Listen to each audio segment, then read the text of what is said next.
Bíblias no Salmo de 126. É a segunda vez que eu ministro esse salmo aqui, só que de maneira totalmente diferente. Salmo 126. Quero aqui agradecer primeiramente a Deus e também agradecer ao pastor desta igreja que nos convidou e agradecer aos irmãos, que com muita paciência têm nos ouvido. Os irmãos encontraram? Amém? Glória a Deus. Queridos, eu vou ser um pouco exaustivo e vou ler ele inteiro, tá? Peço que os irmãos me acompanhem.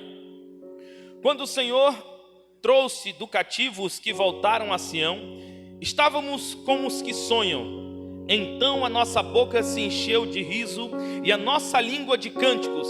Então se dizia entre as nações: grandes coisas fez o Senhor a estes. Fez-nos regressar outra vez do cativeiro. Senhor, como as correntes do sul, os que semeiam em lágrimas cegarão com alegria. Aquele que leva a preciosa semente, andando, chorando, voltará, sem dúvida com alegria, trazendo consigo seus molhos. Aleluias! Sente-se glorificando esse Deus Todo-Poderoso. É para Deus, irmão. Pode bater palma para Deus. Agora sim. Meus queridos, esse salmo é um salmo muito conhecido da igreja. Foi tema da festa daqui, E acho que os irmãos sabem de cor salteado. Mas esses dias eu estava, ano passado, eu pensei, vou escolher um tema para me ministrar nas igrejas. Geralmente eu não faço isso, mas ano passado eu pensei, vou escolher já bem antecipado, e fiz a escolha de alguns versículos que falavam sobre semente. Mas quando chegou agora na virada do ano, eu olhei e pensei por várias questões, inclusive pessoais. Eu pensei e nenhuma daquelas palavras traziam aquilo que verdadeiramente o Senhor tocava no meu coração. E quando foi o primeiro domingo, eu não pude ir, tive um evento, que eu não pude participar do dia primeiro do culto, mas no dia 2 eu fui para o culto, e uma pessoa trouxe esse salmo. Mas quando ela leu o salmo, Deus me deu a mensagem no qual Ele queria trazer. E eu nem ouvi a mensagem dela. Quando ela leu o salmo, Deus já tinha tocado no meu coração aquilo que era para trazer para a igreja, aquilo que o Senhor realmente falou comigo, para que eu pudesse passar para vocês. Então, meus queridos, esse salmo é algo... Os irmãos vão entender o porquê eu estou falando isso. Esse salmo é um salmo muito conhecido da igreja, em que ele é um canto de romagem, É um canto em qual eles subiam quando eles iam adorar em Jerusalém. Muitos irmãos talvez aqui já saibam disso. Mas ele vai falar no início, que era um povo que estava no cativeiro e Deus tirou. Os irmãos têm ciência disso, Mas quando eu ouvi esse salmo, e quando Deus tocou no meu coração sobre essa mensagem, Ele me fez relembrar uma situação. Essa não é a primeira vez que o povo estava em cativeiro. O povo passou uma outra vez em cativeiro, quando ele foi cativo no Egito, só que em uma condição diferente. E Deus me trouxe esses dois paralelos relacionados a este cativeiro. Quando o povo estava no Egito, ele havia uma promessa de uma terra, mas eles nunca tinham ido a essa terra, não conheciam e não possuíam. Essa promessa tinha sido ali para Abraão, muito antiga essa promessa. E quando Abrão, que depois virou Abraão, teve essa promessa, ela se rendeu a Isaac, a Jacó e aos seus 12 filhos, que se tornaram 12 tribos, e que depois de 400 anos, haviam milhões de pessoas na expectativa de conhecer essa terra. Mas só que durante 400 anos no cativeiro, pareceu ser algo assim impossível, e pareceu que Deus havia esquecido daquele povo. Já imaginou uma promessa que foi teu pai que te contou, que alguém disse que era, que alguém já falou, e que já faz tanto tempo que parece que ela não vem mais? Essa era a promessa da terra prometida. E muitas vezes alguém aqui, algumas pessoas que talvez foram crentes, já estiveram na igreja e já ouviram falar também sobre o arrebatamento, e parece que é meu pai dizia isso, minha avó dizia isso, os crentes dizem há um tempão e não acontece. Era assim os 400 anos e muitos já tinham perdido as suas esperanças. Mas quando as coisas apertaram, eles recorreram a Deus e oraram, e clamaram e pediram para que Deus tirasse eles. Se esse Deus era um Deus verdadeiro, era um Deus que realmente tinha esse poder, essa promessa, e essa promessa era viva, eles recorreram e se prostraram diante de Deus e clamaram para que essa promessa viesse a existir, viesse a realizar, para que esse tempo no deserto, como escravo, como alguém que padece na terra do outro, como alguém que sofre num lugar que não é seu, como alguém que está ali sendo humilhado e maltratado, está angustiado, pede: Deus, se tu és meu Deus, se tu tem poder realmente, me tira dessas condições. E quantas vezes nós, como crente, só deixamos para clamar mesmo quando a gente chega no fundo do poço, na última situação ali, na amargura. Deus tem que chegar assim, a situação tem que chegar no limite, e a gente se desespera e recorre a Deus, e a gente fala com Deus assim de uma forma, sabe, a gente rasga nosso coração, é sincero com Deus e chora diante dele, e aí realmente se revela para Deus quem é a gente, e revela a nossa fé verdadeira para Ele, porque a gente diz: Senhor, eu não sei mais o que fazer, eu não posso mais, a única coisa que eu tenho é acreditar em Ti, é confiar que Tu és o meu Deus, e que Tu pode reverter essa situação, que Tu pode me tirar desse cativeiro. Eu não conheço essa terra prometida, eu não sei, Senhor, é uma promessa, mas eu quero acreditar nela, e eu quero ir para essa promessa, porque eu creio no Deus que prometeu, Senhor, e eu sei que Tu és fiel para cumprir. E aquele povo então resolve se dobrar ali para aquela promessa. Então Deus levanta Moisés, e Moisés nasce de uma forma, que os irmãos conhecem. O cuidado dele é uma forma maravilhosa. Deus prepara todo o caminho de Moisés desde o seu nascimento, que era para ter sido morto desde o nascimento pelo decreto de Faraó, que aquele povo havia se multiplicado. Depois ele é jogado no rio, é cuidado pela própria princesa, e ele ali vive num palácio, aprende tudo que ele tinha sobre ciência, sobre os conhecimentos humanos, estuda ali na melhor faculdade da época, podemos dizer assim. E depois ele foge para o Egito, e parece que também havia para o deserto, e parece que havia esquecido da promessa. Depois que ele mata um homem, parece que tudo aquilo que ele vinha sido criado para ser, ele não podia ser mais, porque ele comete aquele homicídio. Ele foge para o deserto.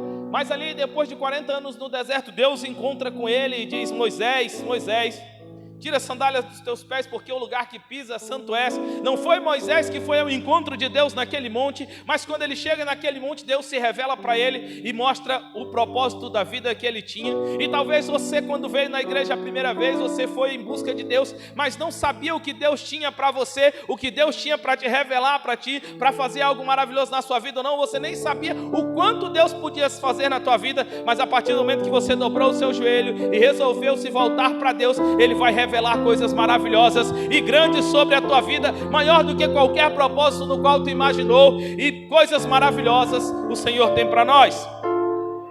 E Moisés então volta, e todos os irmãos conhecem a história, e ele vai, negocia com o faraó nega, e tem as 10 pragas, e tudo aquilo ocorre para que o nome de Deus seja exaltado. E o faraó, o maior imperador da maior terra que existia no mundo, o maior império, é como se fosse os Estados Unidos hoje, a maior potência, era um país que dominava todos os outros, que a sua economia era maior, que os seus conhecimentos em todas as áreas, na ciência, era maior que todos os outros. Então aquele povo tão poderoso, que era superior ao povo hebreu, ao povo de Deus, que escravizou o povo de Deus, aquele povo foi humilhado e foi massacrado por Deus, para que eles pudessem observar que ninguém era maior, não exatamente do que o povo de Deus, mas do que o Deus que aquele povo servia. Porque às vezes a gente quer ser maior que as outras pessoas que estão lá fora, e você não é maior nem melhor, porque o sangue de Jesus que foi derramado por você, também foi derramado por Ele. É por isso que a gente tem que buscar as almas que estão lá fora. Mas o Deus que você serve é maior do que o Deus que Ele serve, então o propósito e o cuidado que Ele tem contigo é ainda maior, e por isso você pode se confiar, por mais que qualquer que seja a prova que você esteja passando, qualquer que seja a opressão que você esteja passando, saiba que o teu Deus é um Deus poderoso, que pode reverter essa situação. Então agora, aquele povo, depois da última praga, o faraó vê e libera aquele povo, e tem a passagem no deserto em que o mar vai se abrir, que faraó volta o seu coração a fechar, e ele persegue o povo, e Faraó e os seus cavaleiros morrem na travessia do mar, e o povo de Deus sai do outro lado com a vitória nas mãos. E ali eles cantam, e ali Miriam vai e faz um cântico bonito, e ela celebra, ela adora, ela esperou aquele tempo todo as histórias, e ela viu que esse Deus era verdadeiro. Ela ali contempla agora e viu que esse Deus tinha poder de verdade, porque as 10 pragas e o mar se abrir, manifesta ali que esse Deus era um Deus grandioso, que as histórias que foram contadas para ele, que tudo que foram ditos pelas histórias em que Deus revelou a Abraão, a Isaac e a Jacó, ainda era pouco para aqueles que eles viram agora, porque eles mesmos puderam contemplar, porque é diferente quando alguém te diz que viveu algo, e é diferente quando você passa por uma experiência com Deus. Eu digo isso porque eu já ouvi muitos testemunhos, mas quando Deus me curou dentro do hospital, a minha situação com Deus foi diferente, a minha realidade, o meu relacionamento e o meu entendimento do que Deus pode fazer é totalmente diferente. Então ali aquele povo já começa a ter uma visão diferente. Mas mesmo assim, durante o deserto, mais 40 anos eles murmuram, muitos morrem ali, e só aqueles que tinham abaixo de 20 anos, tirando 3 pessoas, entram na terra prometida. Mas quando eles entram na terra prometida, eles chegam e recebem e contemplam aquilo que era a promessa de Deus. E Deus então entrega para eles, mas essa entrega é algo que é interessante, porque quando Josué chega lá, ele diz para Caleb, ele vai dizer, vai, pega. Caleb pede para ir para lá, mas é para ele lutar e ganhar aquilo que já foi prometido. Então as coisas que Deus prometeu para mim e para você, nem sempre é para a gente ficar ali balançando, nem sempre não, nunca. É para a gente ficar balançando na rede ali, esperando que ela caia do céu. Deus já te deu, mas você precisa se desembanhar a espada e ir, acordar cedo, batalhar, acreditar, orar e fazer com que aquilo se torne realidade. Mas Deus já te entregou, basta você fazer a sua parte. Então aquele povo vai em busca de conquistar e ganham muitas batalhas. Então a gente entra no período dos juízes aqui, em que se levantam. O primeiro juiz foi Otoniel, sobrinho de Caleb, né? Que é esse que eu falei que foi com a espada lá. E esse primeiro juiz, enquanto ele está julgando o povo é abençoado, mas quando ele morre, então o povo acaba desviando. E assim vai acontecendo com todos os juízes. Enquanto tem alguém falando de Deus e Deus está sobre ele, o povo serve a Deus, mas quando essa geração morre, a seguinte se desvia. E passando por alguns tempos de juízes, o povo rejeitou essa forma em que era reinado por juiz, porque o juiz não era um rei, ele não era o dono, ele fazia conforme a vontade de Deus. Eu fui levantada como um pastor, ele não é dono da igreja. Ele não é o que manda na igreja, ele é alguém que Deus escolheu e ele faz tudo sobre orientações de Deus aqui. Ele não é dono, ele não manda, ele não faz as coisas porque quer, do jeito dele. Tenho certeza que às vezes até no coração do pastor tinha coisas que ele queria fazer de um jeito e tal, mas Deus às vezes pede para que ele faça diferente e assim ele faz, da forma em que Deus pede. Mas o rei não, o rei faz do jeito que ele quer. Ele é o rei, ele tem poder. Então o povo escolhe o primeiro rei, que é Saul, mas Deus já tinha dito, eu já escolhi um que é segundo o meu coração. Por que eu estou contando essa história até chegar aí? Porque somente em Davi, todas as promessas de Abraão, toda a terra que foi prometida a Abraão foi conquistada. Porque quando o povo chegou lá, eles não conseguiram conquistar toda essa terra. Eles não conseguiram conquistar o seu todo, tudo aquilo que Deus mandou para eles, toda a extensão daquela terra. Eles foram ali, guerrearam, lutaram, mas ainda não tinha sido dono de tudo. Mas quando Davi sobe ao trono, ele com as suas guerras, ele volta a guerrear, ganha, e então ele toma posse de tudo aquilo que Deus prometeu ao povo desde Abraão. Então essa promessa durou muito tempo. Quando o seu filho Salomão assume o trono, ele ainda era um grande negociador, era um homem muito sábio. Então ele negocia, e com seus vários casamentos, então ele ainda pega mais posses, mais terras, e mais riqueza ainda é agregado a ele. Então a sua terra amplia ainda mais. Mas quando Salomão morre, seus filhos entram em questão pela terra e o reino se divide. E o reino se divide entre o reino do norte, que é as tribos de Israel, que são 10 tribos, e o reino do sul, que são 2 tribos, que ficam com Jerusalém, que ficam com o templo. Os reinos do norte, todos eles se desviam. Todos os reis que se levantam, eles não servem a Deus. Porque o templo ficava em Jerusalém, o templo que foi levantado, em que Deus disse: se o meu povo, que se chama pelo meu nome, orar, jejuar, se derramar, se humilhar, era naquele lugar. Deus disse que os meus olhos estão voltados para esse lugar. Deus. Deus disse: os meus ouvidos estão atentos ao que for clamado ali. Mas os reis dessas outras terras diziam: não, vocês não precisam ir para o templo adorar. Vocês podem ir para os montes. Moisés foi para o monte. Estou até fazendo uma entrega de uma outra mensagem minha aqui. Mas aquelas nações se desviam e Deus levanta profetas e todos eles ali, então, acabam matam os profetas, negam os profetas, e Deus então dá um ultimato para aquele povo, e todas essas 10 tribos são varridas do mapa, são levadas para cativeiros distantes, elas são dizimadas a ponto de que essas 10 tribos sumiram até hoje. Mas a tribo de Judá, que é a mais conhecida, por isso que os judeus, né? Essas 2 tribos que ficaram, os judeus em Jerusalém, eles continuaram, e vários reis aceitaram a Deus, serviram a Ele, outros se desviaram, outros serviram a Deus, levantaram altares. Mas chega um ponto em que os seus últimos reis também se desviam. E 100 anos depois,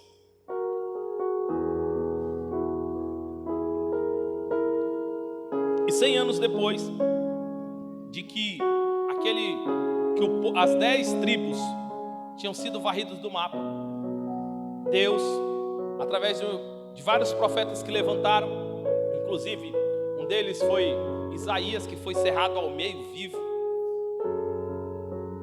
foram levantados para dizer: se vocês não se converterem, vocês serão levados cativos, assim como os irmãos de vocês. Assim como as 10 tribos. Mas eles pensaram: não, a gente está aqui, a gente está no templo, a gente tem tudo de Deus aqui, a gente tem os utensílios da casa do Senhor, o lugar onde Deus escolheu. Então, enquanto a gente tiver isso aqui, Deus vai nos honrar. E o último profeta que se levanta é o profeta Jeremias, chamado como profeta chorão. E que Deus revela para ele que Babilônia iria dominar aquele lugar, iria levar eles da terra em que Deus prometeu dar para eles, em que Deus escolheu para eles. Deus ia levar aquele povo cativo para que eles viessem aprender a se voltar inteiramente para Deus, porque eles chegaram ao ponto, irmãos, de oferecer no templo de Deus, fazer sacrifícios humanos. Um dos reis de Israel, Manassés, oferece o seu próprio filho a um deus, Moloque, salvo engano, que era um deus que aceitavam esse tipo de oferendas. E Deus viu aquelas abominações, então Ele mandou vários profetas para que o povo se arrependesse, mas o povo não se arrependeu. E aquele povo também foi levado cativo. E agora eles estão no cativeiro mais uma vez. Por que eu fiz o paradoxo desses 2 cativeiros? É porque é o seguinte: talvez você já desejou algo muito grande e quis muito e buscou e talvez semeou por essa coisa aqui. Chorou, pagou um preço por aquilo. E quando Deus te deu, talvez você fez igual o povo de Israel e o povo de Judá. Não valorizou aquilo que Deus te deu, ou não soube cuidar, ou por alguma coisa que outra pessoa fez, você acabou perdendo aquilo que Deus te deu. E agora você vai mais uma vez para o cativeiro e perde a terra em que Deus te prometeu, aquilo que Deus tinha te dado em tuas mãos, entregue os inimigos daquele lugar. Tudo aquilo que Deus prometeu e te deu, que era aquilo no qual, era pelos esses motivos no qual você exaltava o nome de Deus, porque Deus me entregou essa terra, Deus me fez vencer o Egito, me fez vitorioso, me trouxe até aqui, me fez ganhar esse lugar, tomar por posse esse lugar, me fez vencer gigantes, me fez maravilhas, mas em algum momento você talvez tenha vacilado e você tenha perdido aquilo que Deus te deu. Então, em 3 levadas, em 3 vezes, o povo da Babilônia leva como cativo o povo os judeus que estavam naquela nação. E é muito triste a gente analisar por essas questões, porque quando você imagina algo que você perdeu, você pensa que talvez não pode mais conseguir, que vai ser mais difícil, que será que você ainda merece aquilo que você perdeu? Será que Deus vai te dar mais uma chance? Isso serve para bens materiais, mas serve também para a salvação. Caso tenha alguém aqui que esteja afastado, desviado, talvez você se sinta indigno de voltar, porque Deus te deu aquilo, Deus te deu o direito à salvação, você sentiu a presença de Deus, mas ali em um determinado momento você desprezou aquilo, você se deixou levar por outras coisas, se encantou pelas coisas do mundo, e agora você está afastado e acha que não é mais merecedor da presença de Deus, ou do amor de Deus, ou do perdão de Deus, daquilo que Ele te ofereceu, e você olha, mas eu fiz tanta coisa, mas agora eu estou cativo mais uma vez, mas agora eu estou perdido, mas agora eu estou numa situação que eu não mereço, Deus não vai mais me querer.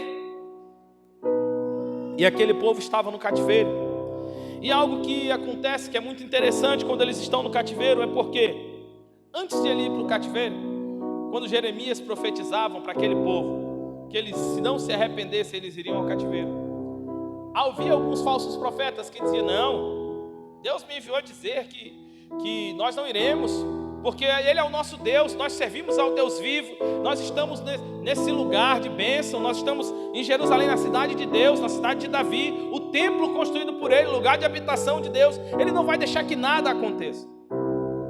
E às vezes a gente perde a sensibilidade daquilo que realmente é o que Deus quer para nós, e a gente se deixa conduzir por falsas promessas e falsos feitos. E aquele povo foi levado, conduzido ao cativeiro. Mas quando eles chegam no cativeiro, o profeta Jeremias manda uma carta para eles. Está no capítulo de número 29 de Jeremias, em que ele vai falar uma carta aos judeus que foram levados ao cativeiro, e ele vai falar nessa carta as seguintes coisas. Eu vou parafrasear aqui, mas do versículo 4 ao 10, eu vou parafrasear, não vou ler ele, eu até peguei ele aqui, copiei ele para o celular para ficar mais fácil. Mas nesse texto, ele vai dizer o seguinte, vou ler aqui para ficar melhor, de melhor entendimento. Ele vai dizer, assim diz o Senhor dos exércitos, o Deus de Israel, e a todos que foram transportados, que eu fiz transportar de Jerusalém para a Babilônia, edificai casas e habitai, plantai jardins, comei do seu fruto, tomai mulheres, gerais filhos e filhas, tomai mulheres para os vossos filhos e dai vossas filhas a maridos, para que tenham filhos e filhas, e multiplicai-vos ali e não vos diminuais, e procurais paz da cidade, e para onde vos transportar, e orai por ela ao Senhor, porque na sua paz vós tereis paz. Porque assim diz o Senhor dos exércitos, o Deus de Israel, não vos engane os vossos profetas que estão no meio de vós, nem os vossos adivinhos, nem deem ouvidos aos vossos sonhos que sonhais, porque eles os profetizam falsamente em meu nome, e não os enviei, diz o Senhor. Porque assim diz o Senhor, certamente, que passados 70 anos em Babilônia, vos visitarei e cumprirei sobre vós a minha boa palavra, tornando-vos a trazer este lugar. Quando aquele povo foi levado ao cativeiro, aquele povo estava lá, mas eles imaginavam, não, mas Deus vai nos dar vitória, Ele vai nos tirar daqui, e é bom ter um pensamento positivo. Mas falsamente se levantavam profetas que diziam para aquele povo o seguinte, a gente vai voltar, Deus vai levantar, a gente vai se formar um grande exército aqui, e a gente vai regressar para Jerusalém, que é o nosso lugar onde Deus nos deu, é a nossa terra. E é muito bonito a gente pensar assim, mas aquele cativeiro, Deus levou aquele povo com um propósito. Aquele povo estava seduzido e cheio de idolatria, cheio de coisas falsas, cheio de sentimentos ruins, cheio de pecado, cheio de luxúria, cheio de coisas que desagradavam a Deus. Então por isso Deus levou aquele lugar. Deus precisava primeiro curar aquele povo para trazer ele de volta. Mas profetas se levantavam e diziam falsamente que aquele povo já era para voltar, sem que fosse feita a restauração completa daquele povo. E Jeremias diz, não, vocês não vão voltar agora. Mas isso não quer dizer que vocês vão morrer ou que vocês vão parar. Construam casas, plantem, casem-se, casem seus filhos, tenham filhos e filhas, casem suas filhas. Continuem a vida de vocês, não diminuem o número de vocês, Mas quando ele está falando sobre não diminuir, ele não está simplesmente falando sobre o número de pessoas, mas também sobre continuar guardando a sua fé, guardando quem ele era, guardando esse povo. E era para que eles se juntassem, esse povo, e se unificassem, se fortalecessem lá. Aprendesse que durante esse período de cativeiro, Deus queria trabalhar com eles, e havia um processo para que eles pudessem voltar para a sua terra. E muitas das vezes, quando nós perdemos algo que Deus nos deu, nós precisamos de passar por alguns processos. Nós precisamos nos livrar de certas coisas que nos fizeram perder aquilo que Deus nos entregou. E muitas das vezes nós perdemos coisas que Deus nos deu. Às vezes é intimidade com Deus, às vezes é algo material, às vezes é algo, um familiar nosso que desviou, foi algo que nós fizemos, ou algo que outra pessoa fez, e por isso nós estamos pagando. Por que eu estou dizendo outra pessoa fez? Porque aquele povo que foi levado para o cativeiro, nem todo aquele povo estava em pecado, haviam pessoas ali justas. Inclusive Daniel era um homem justo, em que a Bíblia vai falar no livro de Ezequiel, que se uma cidade fizesse muito mal a ele, e Deus fosse castigar aquela cidade, apenas 3 homens se livrariam se morassem naquele lugar: Daniel, Jó e Noé. E ele vai dizer que somente esses homens, nem os filhos eles livrariam. Então ele coloca esses 3 homens como lugar de homens justos, porque mesmo que eles habitassem no meio de um lugar cheio de pecado e de lamaçal, esses 3 homens não se corromperiam. Porque Daniel, quando ele é levado cativo à Babilônia é cheia de pecado, eles estão sendo vencidos, ele é um adolescente, mas ele decide no seu coração dizer: eu não me contaminarei, não importa onde eu esteja, não importa o que esteja acontecendo, não importa se eu estou cativo, não importa se eu perdi minha família, não importa se eu perdi meus bens, não importa onde me colocarem, mas eu não me contarei com o manjar do rei, não importa as promessas e algo que me for oferecido, eu continuarei sendo fiel a esse Deus que me chamou e me escolheu. Aleluia! Então esse era Daniel. E Daniel foi levado cativo, e ainda mais, ele foi levado na primeira levada. As primeiras pessoas a serem levadas ao cativeiro foram os príncipes, os nobres, e Daniel estava no meio deles. Ele foi o primeiro a ser levado cativo por algo que ele não fez. Às vezes aquilo que tu perdeu foi algo que tu fez, e que tu sabe que tu precisa reverter, que tu sabe que tu precisa ali abrir de mão de algumas coisas. Você precisa olhar e dizer: não, Deus, eu errei aqui, eu fui falho nessa situação, eu deixei isso. Ou às vezes você está pagando por algo, ou semeando por algo que você perdeu, que não foi culpa sua. Como talvez você está aqui lutando pela salvação de um filho seu, que estava na igreja, na presença do Senhor, que cantava, que adorava, que participava do grupo de jovens, que participava da célula, que era líder de célula, do seu esposo, do seu marido, mas ele desviou, e você está aqui semeando para que ele retorne, e você não fez nada para que ele desviasse, mas ele fez, e você acredita, você ainda vai lutar, mas parece ser mais difícil quando você perde aquilo. Na primeira vez é muito legal você orar para que alguém venha para a presença de Deus, e quando ele vem, você fica tão feliz, mas quando essa pessoa vem, sente a presença de Deus, está aqui trabalhando, e essa pessoa se desvia, quando você vai falar algo para ela, parece que tudo ela já sabe, e parece ser mais difícil, e aí é um pouco mais complicado, porque a gente começa também a ter conflitos, e a gente começa a duvidar. Mas é aí que eu quero chegar nesse. Quando Deus falou sobre esse cativeiro, ele vai fazer o seguinte. Jeremias, ele vai trazer a seguinte questão, nesses versículos que eu disse, e no versículo 10 ele vai dizer algo que é muito interessante. Quando Deus nos coloca em algum lugar, que é para que a gente venha aprender, que Deus não levou aquele povo para castigar, porque Ele é um Deus cruel, entenda isso. Porque Ele é um Deus carrasco, que Ele gosta de ver o mal, que Ele queria maltratar aquele povo, que Ele queria fazer mal àquele povo, que Ele queria castigar, porque aquele povo foi rebelde. Todo castigo de Deus, Ele está me castigando em primeiro lugar por algo que eu fiz de errado. Em segundo lugar, é algo didático, é para que eu aprenda alguma coisa. Deus não quer que eu vá para o cativeiro, que eu passe por uma situação, que eu tenha uma perca, que eu perca a terra que Ele me prometeu, que Ele me colocou lá, que Ele me deu, é minha, mas que eu perca aquilo só para que eu venha perder. É algo didático, é para que eu venha aprender, é que eu venha passar esse processo. E talvez você tenha que aprender esse processo, você tem que entender. Eu não sei, cada um tem algo aqui que talvez perdeu, que talvez, e você sabe aquilo que você fez. E eu vim aqui nessa noite dizer que é muito fácil a gente vir aqui e dizer: planta essa semente, Deus vai te abençoar e vai te dar tudo e vai restaurar tudo.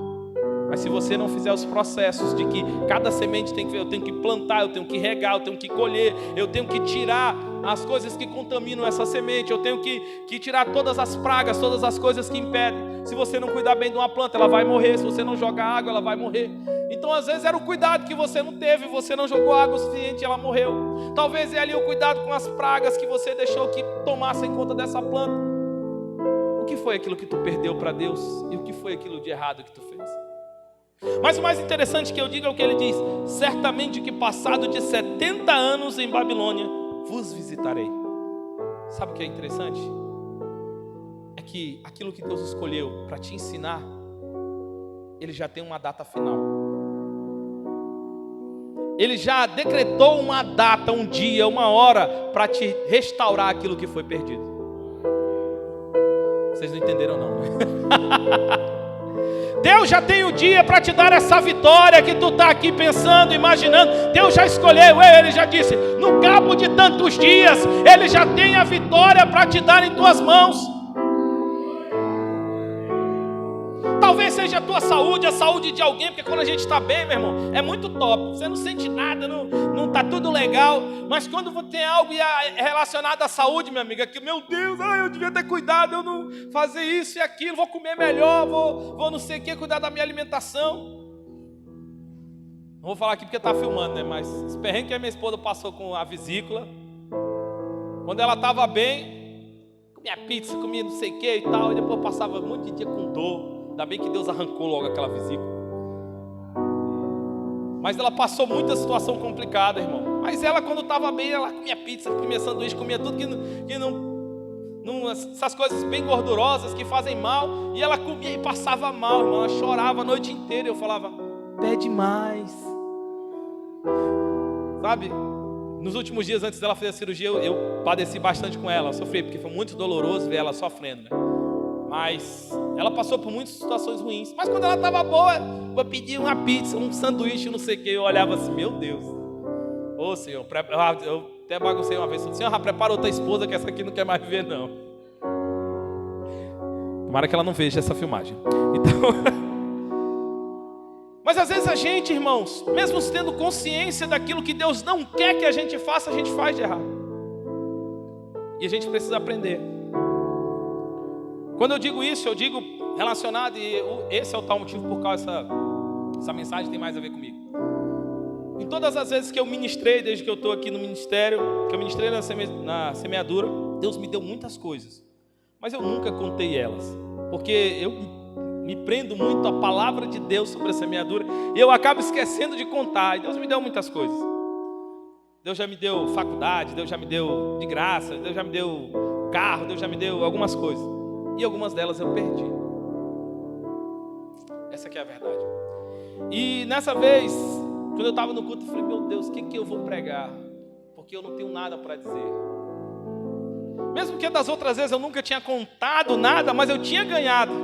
E eu me senti ali, sabe? Vou ministrar sobre algo, eu ganhei, Deus me deu. E eu me sentia, mesmo que não falasse sobre as coisas que Deus me deu, eu acabava esquecendo.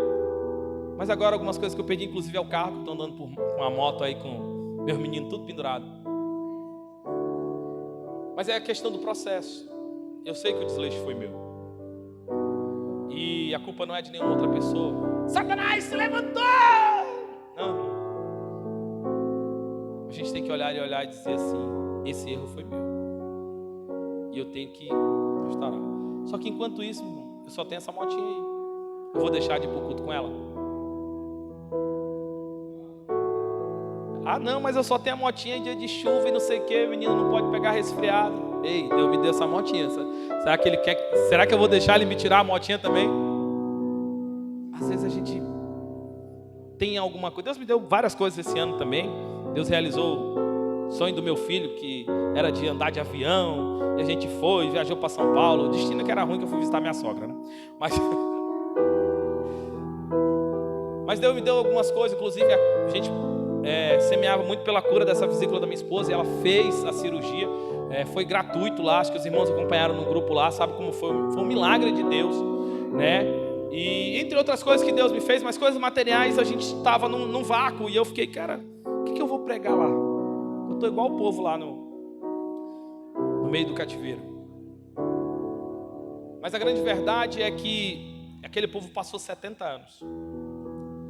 E é aqui que eu vou chegar na semente.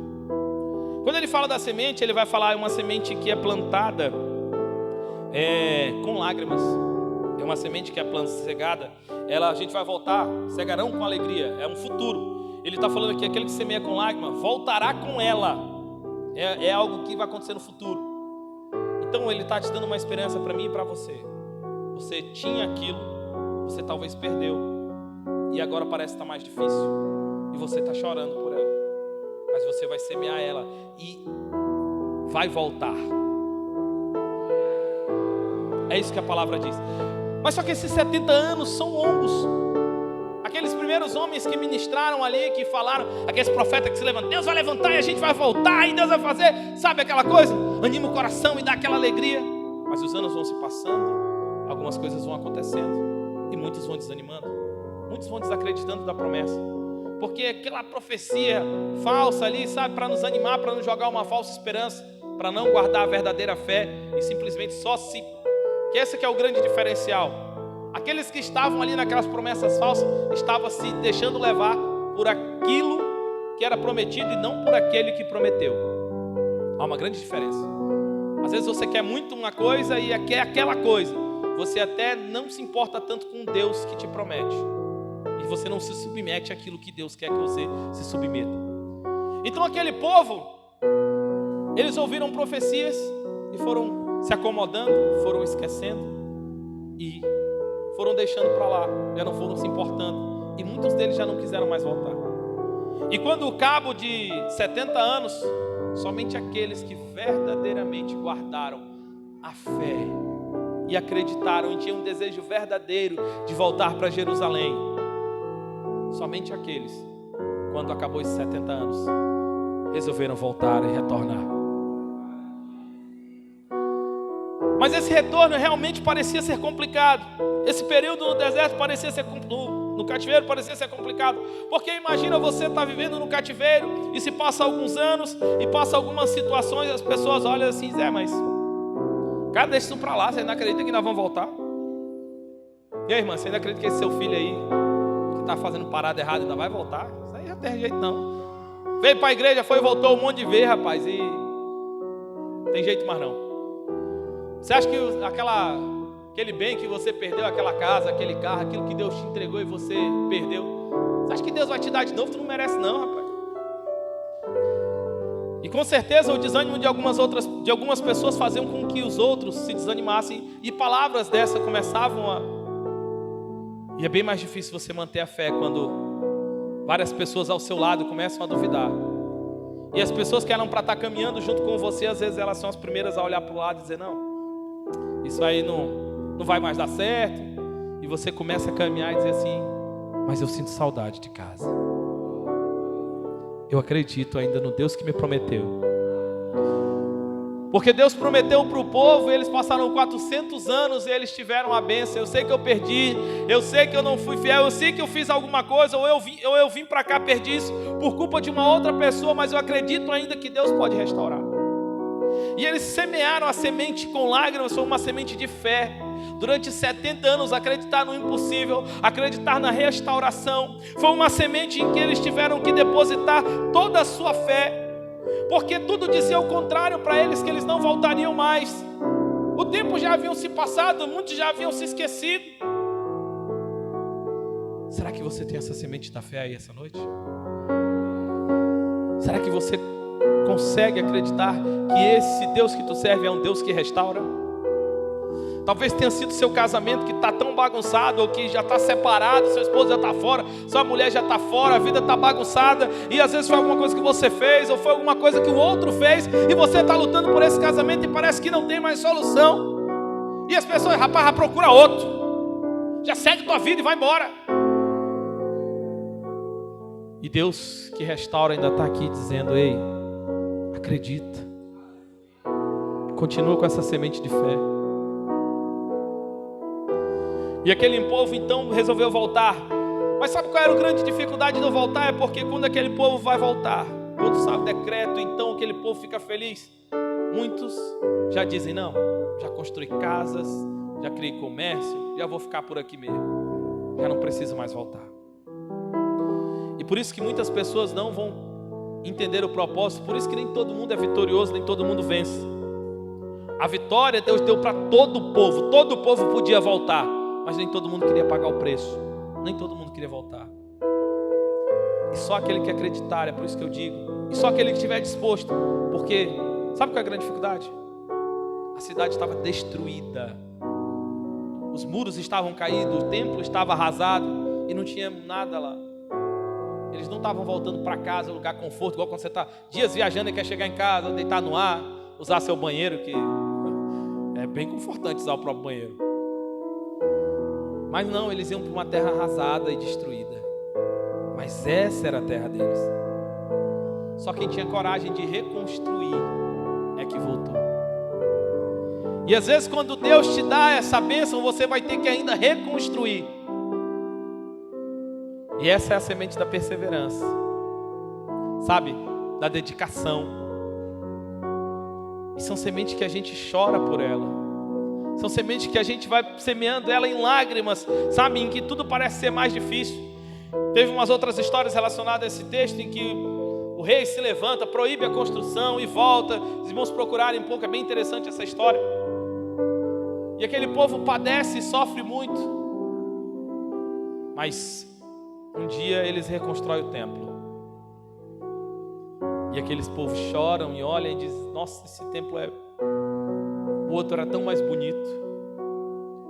O outro era tão cheio de ouro, de prata, de coisas preciosas. E esse é tão mais simples. E algumas pessoas que saíram dali ainda criança, chegaram velhos lá e contemplaram aquilo e choraram. Um pouco de tristeza, um pouco de alegria. Mas o profeta disse, a glória da segunda casa será maior do que a primeira. Aquilo que Deus for te dar e for restauração, vai ser ainda maior e melhor aquilo que Deus vai manifestar. Porque agora a terra para sempre será tua e tu nunca mais perderá. Porque aquilo que Deus te entregar, Deus já vai ter curado o teu coração, manifestado coisas sobre ele. E essa vez agora vai ser permanente. Ei, quando teu filho voltar para a presença de Deus, ele não vai desviar mais. Quando teu esposo voltar para esse casamento, vocês não vão se separar mais. Quando Deus te entregar esse bem que tu perdeu, você nunca mais vai voltar a perder ele. Você só vai trocar por algo melhor e maior, porque Deus tem te abençoado e quer te abençoar ainda mais e mais. Aleluia! Fique de pé nessa noite.